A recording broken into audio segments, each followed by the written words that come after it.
Hello everyone, welcome back to our channel Jugaad Wala study. मैं हूं अदीबा सिद्दीकी और हम सेकेंड यूनिट स्टार्ट कर रहे हैं कंज्यूमर बिहेवियर का। तो हमारा फर्स्ट टॉपिक है information search process. Now what is information search? Information search क्या होता है? अगेन मैं रिपीट करूंगी, वर्ड्स में उसका मतलब समझो, डेफिनेशन समझो, वरना आप आंसर्स नहीं लिख पाओगे। तो यहाँ पर क्या पूछा? इंफॉर्मेशन एंड सर्च, मतलब ऐसी सर्च जिसमें इंफॉर्मेशन इन्वॉल्व हो। ठीक है, सब्जेक्ट क्या है हमारा? Consumer behaviour. तो हम ऐसी इंफॉर्मेशन सर्च कर रहे होंगे जो कंज्यूमर के पर्सपेक्टिव से या मार्केटिंग के पर्सपेक्टिव से इंपॉर्टेंट होगी, है ना। When we want to buy something, जब हम कोई चीज़ खरीदना चाहते हैं, we look for the information about it। जो भी चीज़ हम खरीदना चाहते हैं उसकी इन्फॉर्मेशन में, या तो इधर हम उसका डिस्क्रिप्शन पढ़ेंगे या ऑनलाइन उसको सर्च करेंगे, है ना। तो हम उसकी इन्फॉर्मेशन को सर्च करते हैं। This is called information search. जैसा मैंने बोला था कि इन्फॉर्मेशन सर्च का मतलब समझो और सब्जेक्ट क्या है उसके रेफरेंस से उसको मिलाओ, है ना। तो यहाँ पर बात वही आ गई कि आप जो प्रोडक्ट खरीदने जा रहे हो उसको क्यों खरीदना है, उसमें क्या स्पेसिफिकेशंस है, उसको सर्च करने के लिए आप जो प्रोसेस रन करोगे उसको इन्फॉर्मेशन सर्च बोलेंगे। ठीक है, for example, if you want to buy a new phone, अगर आपको एक नया फोन खरीदना है तो आप क्या करोगे? आप ऑनलाइन रिव्यूज चेक करोगे, अपने दोस्तों से पूछोगे या अलग अलग मॉडल्स को स्टोर में जाके कंपेयर करोगे। अब ऐसे क्या फैक्टर्स हैं जो इन्फ्लुएंस कर रहे हैं आपकी सर्च को? तो 5 पॉइंट्स हैं इसके अंदर।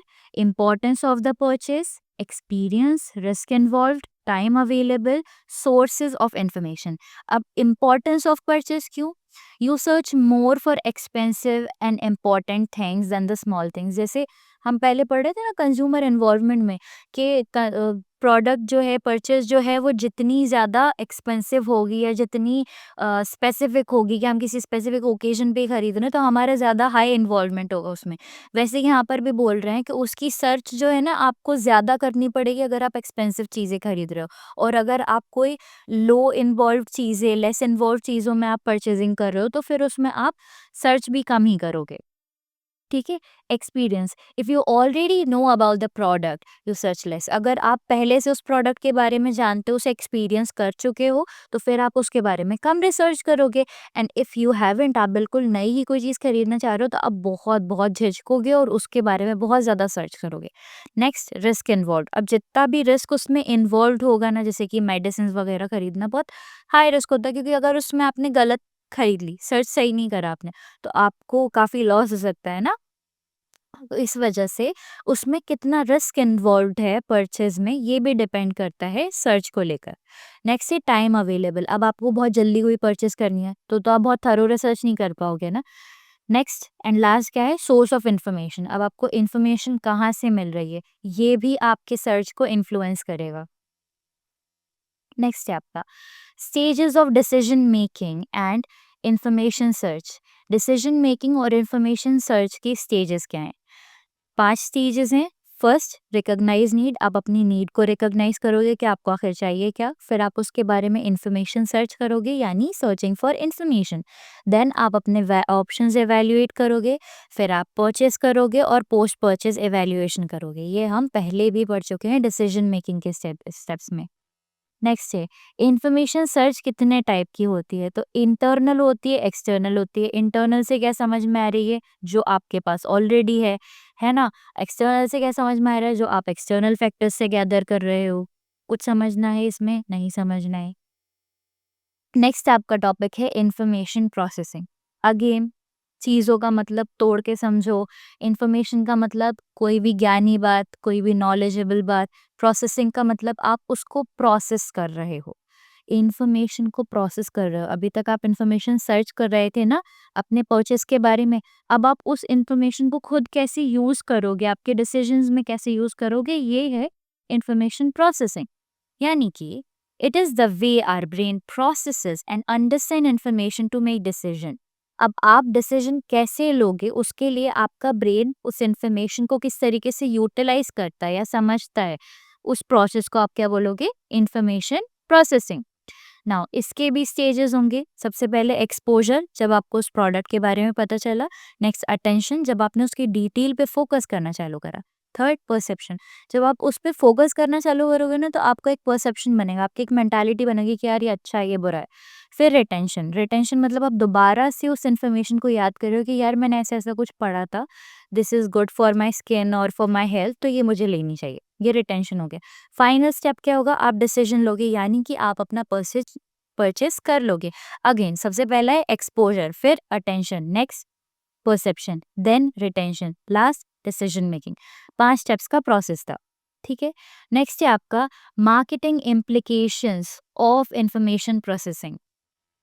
Marketers use this process to create effective ads, ensuring consumers notice their product, understand its benefits, remember it when they want to buy.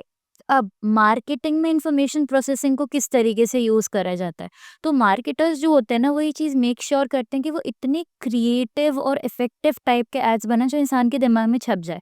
जो हमने पढ़ा था पोजीशनिंग में कि ऐसी आइडेंटिटी बना देना प्रोडक्ट की कि यूजर को लगे यही उसको चाहिए। तो यहाँ पर सेम आपको बात करनी है कि इंफॉर्मेशन प्रोसेसिंग को किस तरीके से यूज करते हैं मार्केटर्स, कि कस्टमर के दिमाग में ये चीज छप जाए कि उसे ये प्रोडक्ट चाहिए। अब उसके 3 स्टेप्स क्या हो जाएंगे, 3 पॉइंट्स क्या हो जाएंगे कि कस्टमर जो है वो उनके प्रोडक्ट को नोटिस करे, उसके बेनिफिट समझे और याद रखे कि उसको ये चीज़ खरीदनी है।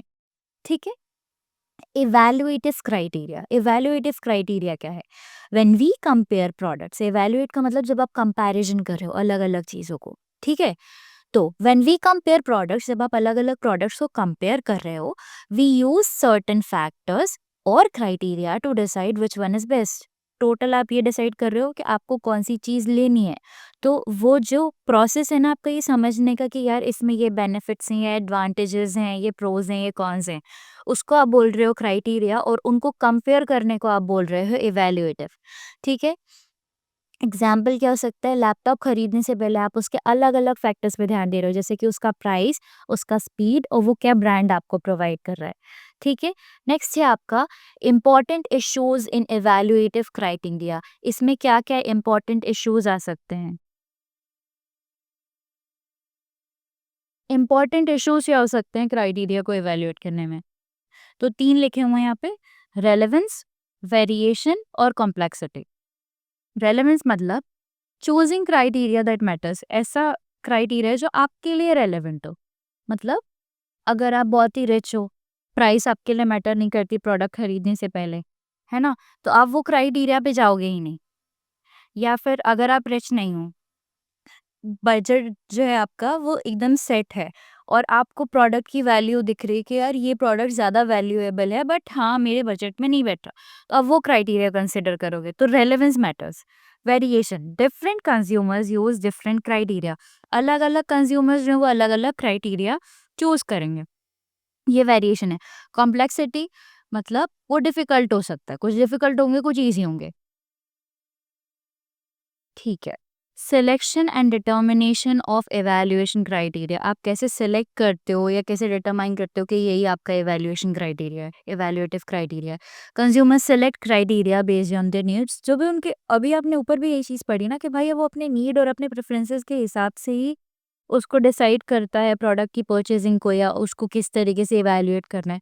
तो यहाँ पर भी ये सेम ही चीज़ बोल रहे हैं कि कस्टमर अपनी नीड और प्रेफरेंसेस के अकॉर्डिंग ही क्राइटेरिया सेलेक्ट करता है कि इस बेसिस पे उसको चीज़ें कंपेयर करनी है।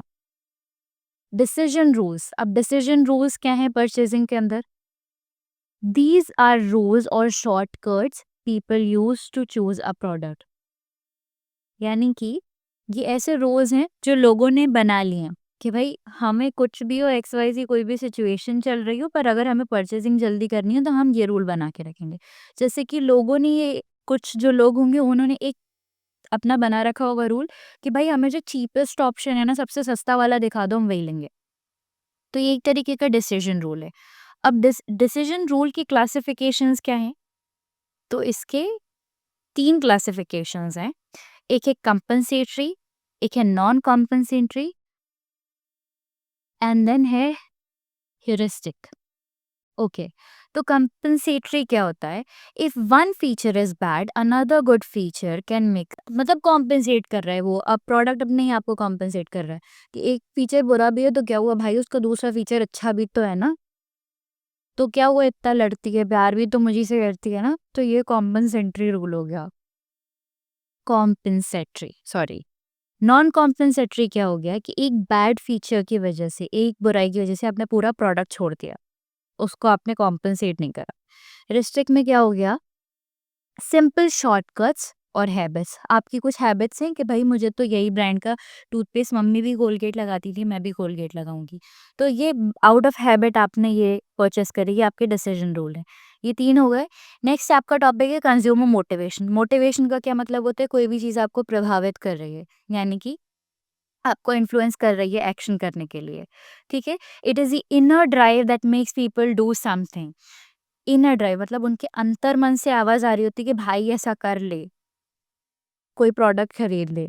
जैसे कि हंगर, यानी कि आपको भूख जो है ना वो मोटिवेट कर रही होती है कि भैया चलो खाना खाते हैं, खाना खरीदते हैं। Dynamic nature of motivation. Motivation का डायनामिक नेचर कैसा है, देखो मोटिवेशन अपन ने इनिशियली डिस्कस करा था कि हर वक्त आपकी अलग अलग फैक्टर से इन्फ्लुएंस होकर चेंज होती रहती है। तो मोटिवेशन जो है वो डायनामिक है, इसको डिस्कस करने की कोई ज़रूरत नहीं है।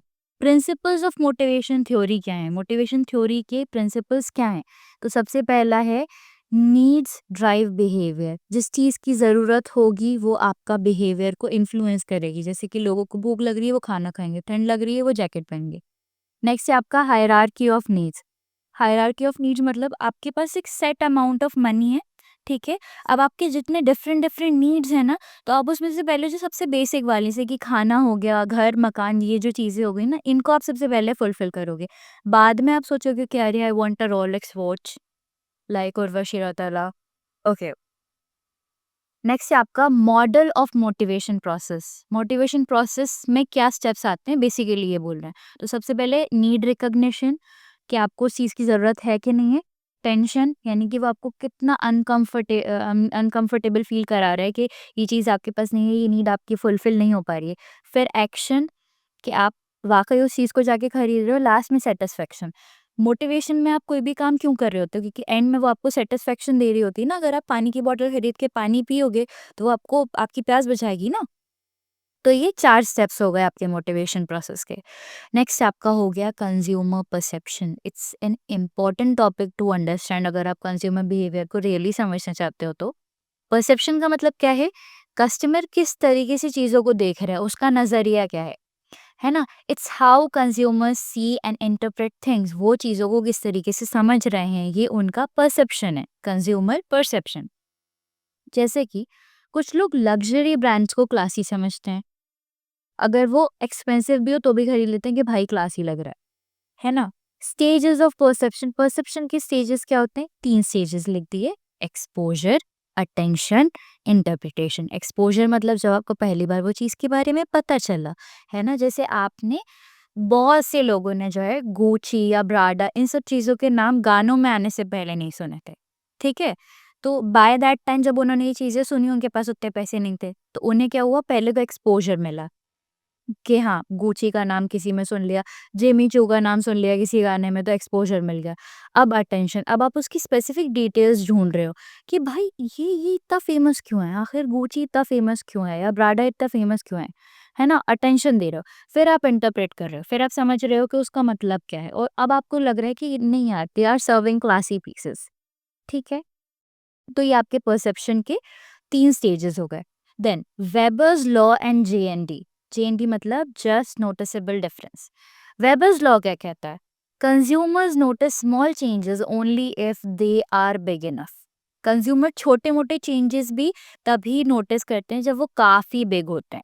यानी कि आपको प्राइस इंक्रीज पे 1% प्राइस इंक्रीज नहीं, यू मे नॉट नोटिस 1%। अच्छा, अगर 1% प्राइस इंक्रीज होगा तो आप नोटिस नहीं करोगे, बट अगर 20% उसमें हाइक आ जाएगा तो फिर आप नोटिस करोगे। मतलब कस्टमर्स छोटे छोटे चेंजेस नहीं नोटिस करते हैं जब तक वो बड़े नहीं हो जाते, बिग इनफ नहीं हो जाते कि हाँ वो बहुत इजीली नोटिसेबल हो जाए। मार्केटिंग एप्लीकेशन क्या है, ब्रांड्स इसमें क्या करते हैं, डिस्काउंट्स यूज करते हैं या फिर पैकेजिंग चेंज कर देते हैं। Subliminal persuasion. सबलिमिनल परसुएशन मतलब आपको समझ में नहीं आ रहा है बट हिडन मैसेजेस हैं किसी चीज़ के अंदर, जो कहीं ना कहीं आपको दिमाग में जाके आपको फील हो रहा है यार आई लाइक दिस थिंग, मुझे ये चीज़ अच्छी लग रही है। अब वो आप भी नहीं समझ पा रहे क्यों, बट वो सबलिमिनल है, मतलब वो आपके दिमाग के सबकॉन्शियस पार्ट को टारगेट कर रहा है। It's when marketers send hidden messages to influence consumers. अब if you might have seen Rocky and Rani ki Prem कहानी, तो उसमें आलिया भट्ट ने एडवर्टाइज चेंज करवाया था। प्रीवियस एडवर्टाइज क्या था, जिसमें मेन वर्क कर रहे थे and the women are the household queens, और वो घर के काम कर रही थी। बट आलिया भट्ट ने बताया कि नहीं, आप जो है लड़कियों को बाहर से लेकर आओ काम करवा के, और लड़कों को बोलो कि वो उनकी केयर कर रहे हैं। और उसके बाद उनकी सेल्स बढ़ गई। क्यों? उसमें एक सबलिमिनल मैसेज है कि लड़कियों को आगे बढ़ाया जा रहा है, वुमेन एम्पावरमेंट दी जा रही है, और लड़कों को ये मैसेज दिया जा रहा है that you can be vulnerable and you are able to take care of others, है ना? तो वो सबलिमिनल मैसेजेस हैं लोगों के लिए, जो उनको अच्छा फील करवा रहे हैं अंदर से। अब perceptual selection, consumers don't notice everything, हर चीज़ कंज्यूमर नहीं नोटिस करते। They pick what they focus on, जिस चीज़ पे उनका फोकस चला जाता है वो उसको पिक कर लेते हैं। Selective perception concept, selective perception concepts क्या है? सिलेक्टिव अटेंशन हो सकती है, उनको कुछ स्पेसिफिक ही चीज़ों पे फोकस करना है, सिर्फ रेलेवेंट चीज़ों पे फोकस करना है। सिलेक्टिव डिस्टॉर्शन हो सकता है, यानी कि अपने बिलीव्स के ऊपर मैसेजेस को इंटरप्रेट करना। मतलब उसका क्या मतलब था ना, मुझे नहीं पता, बट मुझे उसकी टोन हार्श लगी तो वो रूट था मेरे से। ये डिस्टॉर्शन सिलेक्शन हो गया। Next is selective retention. Selective retention क्या मतलब? Remembering what aligns with your need, आपके नीड्स के साथ में क्या अलाइन करता है, आप सिर्फ उसी पे फोकस कर रहे हैं। ठीक है, ये आपका हो गया सेकेंड यूनिट खत्म।